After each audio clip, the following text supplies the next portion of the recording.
A gente vai começar o programa de hoje falando sobre a diabetes. Uma projeção realizada pela Federação Internacional de Diabetes mostrou que o número de casos da doença deve aumentar 46% até 2045, chegando a atingir 738 milhões de pessoas adultas, ou seja, com idade entre 20 e 79 anos no mundo. Se não tratada, a diabetes pode se agravar e acarretar outros problemas de saúde. Por isso, a partir de agora, a gente vai conversar e tirar as dúvidas sobre esse assunto com a endocrinologista, a doutora Bruna, que está ao vivo com a gente. Obrigada, doutora. Boa noite, Diana, tudo bom? Boa noite a todo mundo que está ouvindo a gente.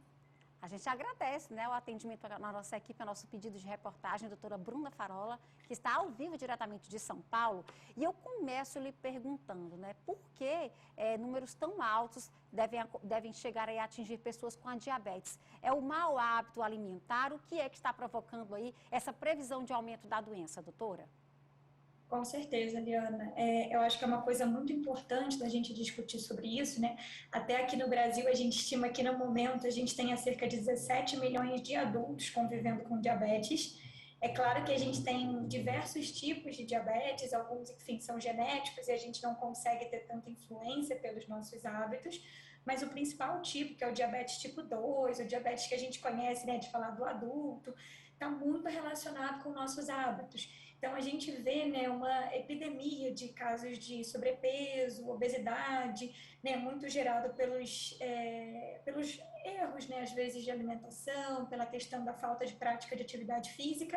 Isso acaba impactando muito, né, no surgimento do diabetes. Então, é uma coisa super importante para a gente refletir sobre esses números que você falou e a gente tentar pensar o que a gente pode fazer para evitar justamente, né, isso tudo. Doutora, como é que a diabetes é diagnosticada, né? Alguns tipos, a senhora falou aí dos tipos de diabetes, e alguns tipos são sem sintomas, é isso? Ou os sintomas são pouco perceptíveis? Fale pra gente. Sim, isso mesmo, né?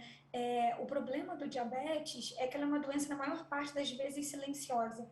Então, quando a paciente descobre, começa com aqueles sintomas clássicos que a gente fala de fazer muito xixi, ter muita sede, perder peso, significa que a glicose já está muito alta e provavelmente o paciente já trazia esse diabetes há um bom tempo, só não estava sabendo disso e não estava fazendo nenhum tratamento, né? Então, o diagnóstico de diabetes é feito com a dosagem da glicemia no sangue, que a gente vê um aumento disso, e a gente, claro, hoje em dia já tem alguns critérios, né, para quando a gente começa a dosar a glicose, se o paciente tem algum fator de risco, como obesidade, história na família, às vezes a gente até já começa a rastrear isso antes, para tentar pegar a doença antes mesmo dela dar esses sintomas todos.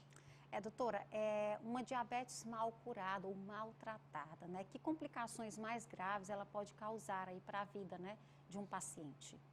Claro, eu acho que um dos principais pontos, né, da gente tratar o diabetes é justamente isso, porque ela é uma doença que consegue acometer e machucar várias partes do nosso corpo. Então, é bem conhecido, né, a gente escuta bastante das pessoas o receio de cegueira por conta do diabetes, lesão renal, né, às vezes paciente que vai até para casos mais graves de diálise, o diabetes consegue machucar coração, então aumenta risco de infarto, de AVC, enfim, fora outros pontinhos, né, de lesão de vaso do pé. Então, é uma doença que consegue machucar quase que todos os órgãos e a gente tem que estar atento a tudo isso e, por isso, diagnosticar cedo para tratar e o principal, claro, né, prevenir para não deixar isso surgir, né. E aí, em relação aos tipos, né, a tipo 1 e 2, qual a diferença principal, né, entre a diabetes tipo 1 e a 2? Tá certo. Essa é uma dúvida muito comum, né? O diabetes tipo 1, classicamente, é aquele diabetes que a gente vê que começa em criança, desde pequeno, certo? Ele é um diabetes autoimune, ou seja, é uma questão genética que o seu corpo produz anticorpo contra o seu próprio pâncreas e destrói a produção de insulina. Então, é um paciente que já descobre o diabetes cedo, classicamente, né? A gente tem exceções, e já começa com tratamento com insulina o tempo todo. Já o paciente com diabetes tipo 2 é um paciente bem daquele perfil mais comum que a gente vê. Então, vai dar no paciente mais adulto, que tenha idealmente obesidade, sobrepeso, e ele é causada muito por conta de uma resistência à insulina. Então, o ganho de peso dificulta a ação da insulina e o corpo chega um momento que, depois de muito tempo, ele já não consegue produzir o suficiente para driblar aquela questão da glicose, e aí a glicose começa a subir no sangue e dá o diabetes. Todos os dois tipos é preciso utilizar a insulina, doutora, ou não?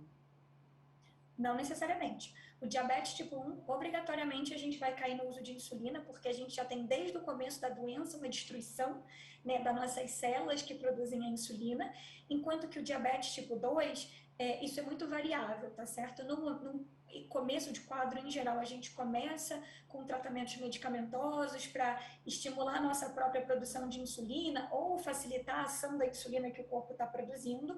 E se a gente tem uma doença não tão bem tratada, a gente vê sim que ao longo dos anos acaba que o corpo fica cada vez com mais dificuldade de produzir insulina e pode ser que o paciente requeira necessidade, mas não é obrigatório no paciente com diabetes tipo 2, tá? E o tratamento, né, assim, envolve o quê? São várias frentes, né, doutora? A gente fala de alimentação, de medicação, explique mais. E porque muitas pessoas dizem, diabetes é a doença do diabo, né?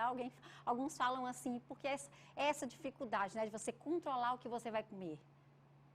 Com certeza, eu acho que a maior dificuldade do diabetes é que ela é uma doença que não é só medicamento que vai controlar. Então, é claro, né, a gente tem a questão de medicamento, às vezes da insulina, mas requer muito ajuste de hábito do paciente. Parece coisa chata, nossa, de ânsia da prática da atividade física para o controle da glicemia, o ajuste da alimentação, são alguns pontinhos que a gente vê uma melhora muito significativa no controle da glicose e evita muitas vezes que a gente tenha que aumentar o número de medicamento, tenha que deixar a insulina. Então, é importante a gente tratar todas as frentes, não só com medicamento, mas também ajustar a parte da alimentação e da atividade física. E aí que eu acho que é quando ela começa a ser vista pela população como um diabo, né? E quais são, assim, esses sintomas, né, tipo, que são perceptíveis, no caso aí da diabetes 2, né, que ela é mais perceptível, enfim. Quais são os sintomas? Quando é que eu tenho que ligar meu alerta? Só quando chegar aquele exame de sangue com a taxa de glicose alterada? Ou em atividades do dia a dia, em sintomas do meu corpo, eu posso ligar esse sinal de alerta também? Tá. No geral, quando a glicose está alterada, mas não em níveis muito elevados, a doença não costuma causar sintoma. E aí é o problema dela, porque se o paciente não tem, né, o costume de fazer exames de rotina, enfim, né, de acordo, claro, com os critérios nossos de dosagem, muitas vezes ele não vai ter esse diagnóstico do diabetes em um momento precoce. E aí, quando a doença começa a causar sintoma, realmente é quando o nível do açúcar está muito alto no sangue. E aí, os sintomas clássicos são esses de ter muita sede, fazer muito xixi, principalmente no período da noite, né, que a gente não está bebendo mais tanta água, perda de peso bem expressiva, paciente que às vezes chega a perder 10 quilos em um mês, realmente é uma coisa bem gritante, tá certo? Esses sintomas. Isso, se isso começa a acontecer, já é uma bandeirinha ali de alarme que tem que acender para buscar logo o médico, que se for diabetes, provavelmente já está num nível bem descompensado. Antes disso, a gente não costuma ver muito sintoma, então a gente recomenda a dosagem nos exames de rastreio de acordo com as indicações. Doutora, e a gente ouve falar muito no pré-diabetes, né? O que é a pré-diabetes? E é possível você reverter esse quadro? Tá certo, isso é uma ótima pergunta também. O pré-diabetes, até em termos de medicina, né, é um quadro que não existe. A gente chama de forma mais popular para alertar o paciente, é como se fosse para acender uma luzinha amarela de que aquele nível de glicose não está normal, tá certo? Então, o pré-diabetes é um paciente que já tem uma alteração da glicemia, que a gente não considera normal, mas Tipo, a ainda partir de não quanto, fechou. doutora? A partir de quanto esse índice? Isso, então, quando a gente vê glicose de jejum acima de 100, a gente já considera um pré-diabetes, E o outro exame que a gente usa de hemoglobina glicada, que é um parâmetro que vê a glicose dos últimos 3 meses, acima de 5,7, tá certo? Então, se a gente já tem esses critérios, opa, luzinha amarela, a gente precisa fazer alguma coisa para puxar essa corda de volta e devolver esse pré-diabetes e não deixar isso evoluir para diabetes, tá certo? E aí a gente cai de novo nas medidas de alimentação, atividade física, tá certo? Para reverter esse quadro. E a prevenção, né? Eu não quero nem chegar a esse nível de pré-diabetes, doutora. Substituir o açúcar funciona por adoçante? Quais são esses hábitos que a gente pode adquirir na nossa rotina para evitar, né, chegar nessa situação do pré-diabético ou do diabético? Com certeza. A gente sabe que pré-diabetes e diabetes têm uma influência genética importante, claro, mas o principal para a gente não deixar isso desenvolver é ter bons hábitos, tá certo? E aí, para isso, o que a gente pode fazer para prevenir? Prática de atividade física. A gente recomenda pelo menos 150 minutos na semana, tá certo? Isso num contexto total, e aí o paciente divide da forma como for mais conveniente para ele. E quanto à questão da alimentação, ter boas práticas de alimentação, não tem nenhum alimento que é proibido, o próprio açúcar não é proibido, um pedaço de bolo não é proibido, mas a questão é o contexto de um todo, né? Então, encontrar um melhor equilíbrio. Todo alimento doce, carboidrato, né, pão, arroz, macarrão, batata, tudo isso vira glicose no nosso corpo. Então, evitar excesso desses alimentos e o principal, manter um bom peso. Então, a ideia da atividade física e da alimentação é para manter um bom peso, né? Isso que previne o pré-diabetes e o diabetes. Olha, doutora Bruna, muito obrigada, tá bom, por sua entrevista, citando aí os vilões, né, da diabetes, não só da diabetes, tá? Esses alimentos em excesso que a doutora citou, na verdade, eles podem predispor aí muitas situações desagradáveis na nossa saúde. A gente agradece a sua entrevista, tá? Muito obrigada.